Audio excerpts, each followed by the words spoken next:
আওয়ামী লীগ প্রত্যাবর্তন করার জন্য তো চেষ্টা করবে, সে তো একটা রাজনৈতিক শক্তি, তার তো সমর্থন আছে, তার তো দল আছে, সুতরাং সে প্রত্যাবর্তন করার চেষ্টা করবে, এটাই স্বাভাবিক।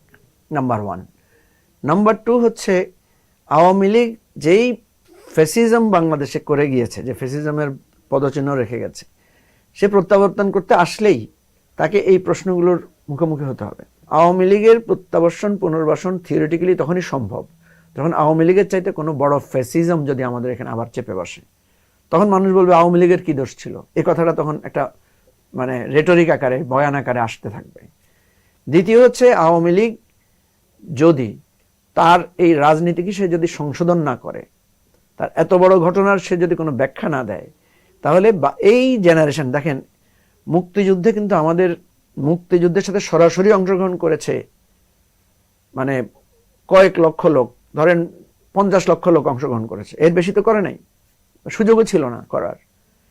এবারের গণ অভ্যুত্থানে কিন্তু কয়েক কোটি লোক অংশগ্রহণ করেছে। আপনি দেখবেন, আপনি ছবি দেখলে বিভিন্ন জেলায় শহরে গেলে দেখবেন প্রত্যেক শহরে জনস্রোত নেমেছিল, এবং 500 কতটা থানা আক্রমণ হয়েছে।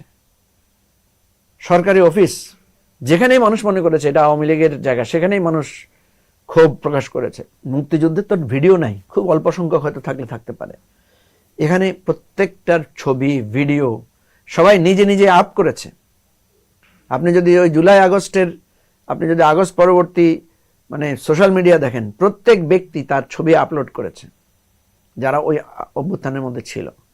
তো এই যে কোটি কোটি মানুষ, এরা তো আওয়ামী লীগকে অ্যাকসেপ্ট করবে না, এবং এরা মনে করবে যে আওয়ামী লীগ যদি ফিরে আসে তাহলে তো আমার জীবন অস্তিত্বের সম্মুখীন হবে, আমার জীবন হুমকির সম্মুখীন হবে। সুতরাং এই কয়েক কোটি মানুষ অলওয়েজ আওয়ামী লীগের রাজনীতিকে মানে বাধা দেওয়ার চেষ্টা করবে। এই যে বিএনপি জামাতের মধ্যে এখন সংঘাত দেখেন না, কালকে যদি সুযোগ হয় যে কোনো কারণে আওয়ামী লীগের উত্থানের কোনো চিহ্ন যদি দেখে, আপনি দেখবেন এরা আবার সবাই কি হয়ে যাবে, একতাবদ্ধ হয়ে যাবে। তো সুতরাং আওয়ামী লীগের পুনরুত্থান, আওয়ামী লীগের প্রত্যাবর্তন নানা কারণে খুব কঠিন, কিন্তু থিওরিটিক্যালি আমি যেটা বলি যে পিপলের মনে সে সবসময় একটা কম্প্যারিজনের মধ্যে যাবে।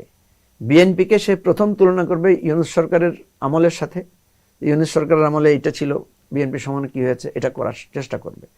তারপরে করবে আওয়ামী লীগের সাথে, ঠিক আছে? যখন বিএনপি, কারণ ইউনূস সরকার তো ছিল 18 মাস, তো প্রথম 18 মাস আওয়ামী লীগ বিএনপিকে তুলনা করবে ইউনূসের সাথে, পরের 5 বছর, পুরো 5 বছর তুলনা করবে তাকে আওয়ামী লীগের সাথে।